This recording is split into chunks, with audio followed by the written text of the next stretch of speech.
Pai do Senhor, querido irmão, querido amigo, quero louvar a Deus pela oportunidade de mais uma vez estar aqui compartilhando algo da palavra do Senhor. E nesta ocasião gostaria aqui de deixar como versículo-chave para essa reflexão parte do versículo 7 do capítulo 16 do primeiro livro de Samuel, que diz assim: porque o Senhor não vê como o homem vê. Essa afirmação aqui da parte de Deus para o profeta Samuel, quando na ocasião Deus orienta Samuel a ir à casa de Jessé, porque dali dos filhos de Jessé o Senhor proveria o rei de Israel, o novo rei de Israel.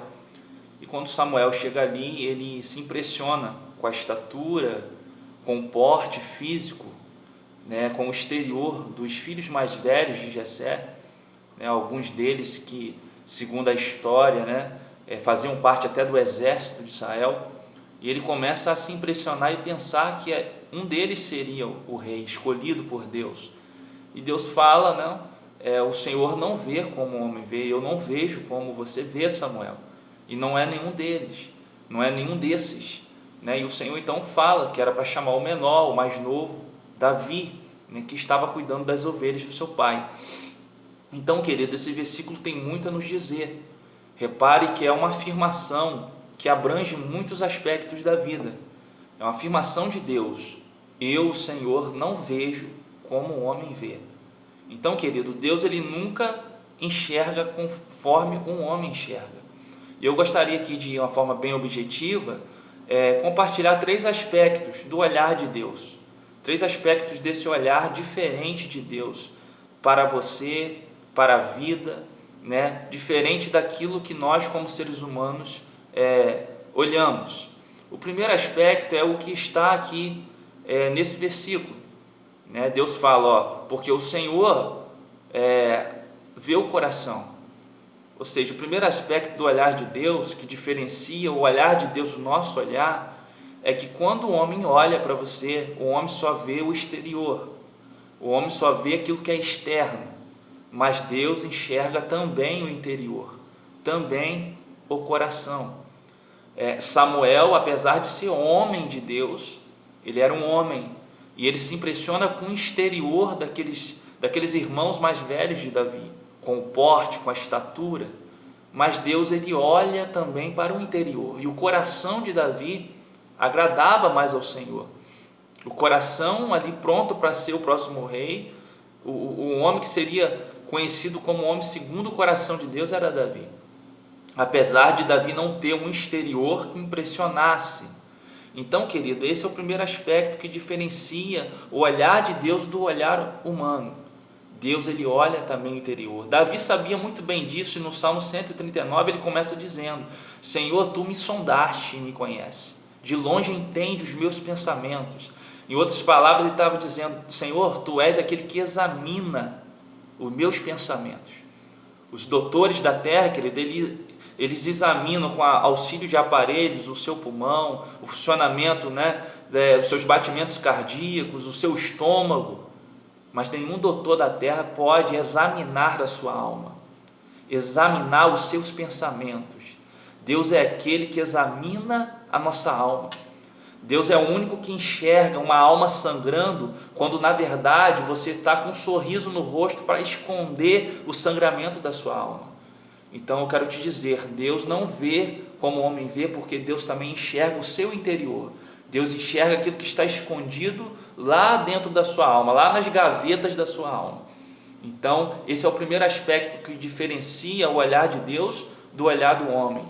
Segundo aspecto que eu gostaria de compartilhar com você: quando o homem olha para nós, ele só enxerga o nosso momento. Quando Deus olha para nós, Deus enxerga a nossa história. Sabe? Um homem, quando ele olha para você, ele só enxerga o seu momento. Davi, quando ele surge no cenário ali da sociedade de Israel, e ele enfrenta Golias, apesar de ser um adolescente, e ele ganha, as pessoas ficaram maravilhadas com Davi. Aquele momento de Davi chamou a atenção de todos, deixou todos espantados, mas Deus não ficou impressionado com aquele momento de Davi, porque Deus conhecia a história de Davi. Deus sabia que Davi já tinha vencido urso e leão, defendendo as poucas ovelhas do seu pai no deserto da Judéia. E por que Deus sabia? Porque Deus era aquele que assistia Davi no deserto. Deus era aquele que estava com Davi quando os holofotes e os olhares humanos não estavam ali para contemplar a luta de Davi, as guerras secretas de Davi. Então Deus não fica maravilhado com o momento de vitória de Davi, porque ele conhecia a história. Deus estava desde o início da história com Davi. Mas essas mesmas pessoas que aplaudiram Davi, que ficaram maravilhados com Davi, talvez alguns até idolatravam Davi, quando Davi pecou, querido, e fez coisas terríveis, revelando que ele, apesar de ser de Deus, era um homem, e que um homem sem Deus ele se destrói sozinho. Essas mesmas pessoas, que muitos destes que aplaudiram, agora apontavam para Davi, ficaram decepcionados com Davi, ficaram desiludidos com Davi, porque o momento de Davi agora era um momento de pecado, de naufrágio na fé, de fracasso. Mas Deus também, querido, não ficou surpreso, decepcionado com a queda de Davi. Deus queria que ele caísse? Não, Deus não queria, mas Deus também não ficou surpreso. Por quê? Porque ele conhece que na história de um campeão haverão fracassos. Deus sabia que Davi não era super-herói, como alguns homens talvez em algum momento das vitórias de Davi pensaram. E Deus diz a palavra do Senhor no Salmo 103, se não me falha a memória, que Ele conhece a nossa estrutura e sabe que somos pó. Então Deus não se guia pelo seu momento. Deus sabe que na trajetória de um campeão haverão fracassos, haverão perdas. E Deus sabe também que mesmo aquele que está vivendo um momento de derrota pode amanhã vencer. O importante é você fazer aquilo que o salmista nos convida a fazer no Salmo 37, verso 5, entregar o seu caminho ao Senhor, confiar nele, que tudo ele fará. Terceiro aspecto que diferencia o olhar de Deus do olhar do homem, querido, é que quando um homem olha para você, o homem só vê quem você é hoje. Quando Deus olha para você, Deus já vê quem você vai se tornar quando Ele te transformar. O homem, quando olha para você, vê quem você é hoje. Deus, quando olha para você, já vê quem você será quando Ele te transformar. É por isso que Jesus não desistiu de Pedro. Jesus chamou Pedro, disse: tu és Cefas, filho de Jonas, tu serás chamado Pedro. E ali começa um processo na vida de Pedro, de transformação. Nesse processo, Pedro tem altos e baixos, querido. Jesus já sabia que ele negaria o Senhor Jesus. O próprio Jesus disse isso para ele antes de que ele negasse. Mas Jesus não desistiu de Pedro, porque Jesus sempre enxergou quem Pedro seria. Aquele homem que seria usado por Deus de uma forma tremenda. Está registrado ali em Atos dos Apóstolos a maneira com que Deus vai usar este homem. Este homem que um dia negou o Senhor, este homem que um dia fracassou, mas que se arrependeu, que voltou para o Senhor, e o Senhor Jesus completou a obra na vida de Pedro. Então Deus, quando olha para você, Ele vê quem você é, mas Ele já enxerga quem Ele vai te transformar, quem você será amanhã.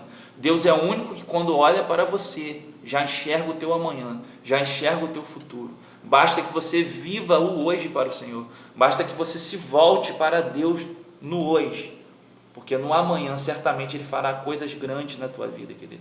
Então, quando a gente olha para a palavra de Deus, nós vamos ver que Deus está sempre além. Deus está sempre olhando capítulos mais à frente. Deus já enxerga quem Ele vai te transformar, quem você será transformado. Deus não enxerga simplesmente o que você é hoje. Em certa ocasião, Deus muda o nome de Abrão para Abraão, que significa pai de multidões, querido. Isso aqui é muito significativo, porque no contexto da época, nos tempos do Antigo Testamento, a mudança de nome era algo muito significativo. E quando Deus muda o nome de Abrão para Abraão, que significa pai de multidões, isso era muito significativo. As pessoas sabiam o significado daquele nome. E que coisa curiosa o que o Senhor faz. Porque quando Deus muda o nome dele, é como Deus estivesse falando assim: agora o seu nome é pai de multidões. Quando as pessoas viessem chamar aquele homem pelo seu nome, Abraão, era como se elas estivessem falando assim, ó, pai de multidões, porque este agora era o nome que Deus tinha dado àquele homem, apesar daquele homem ainda não ter filhos.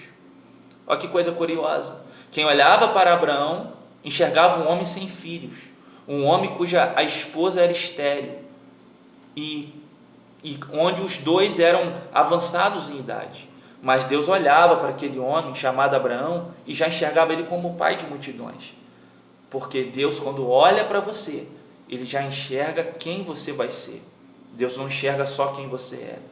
Então, querido, esta palavra que eu quero deixar para você nesta oportunidade: não se esqueça que o olhar de Deus é diferente do olhar do homem.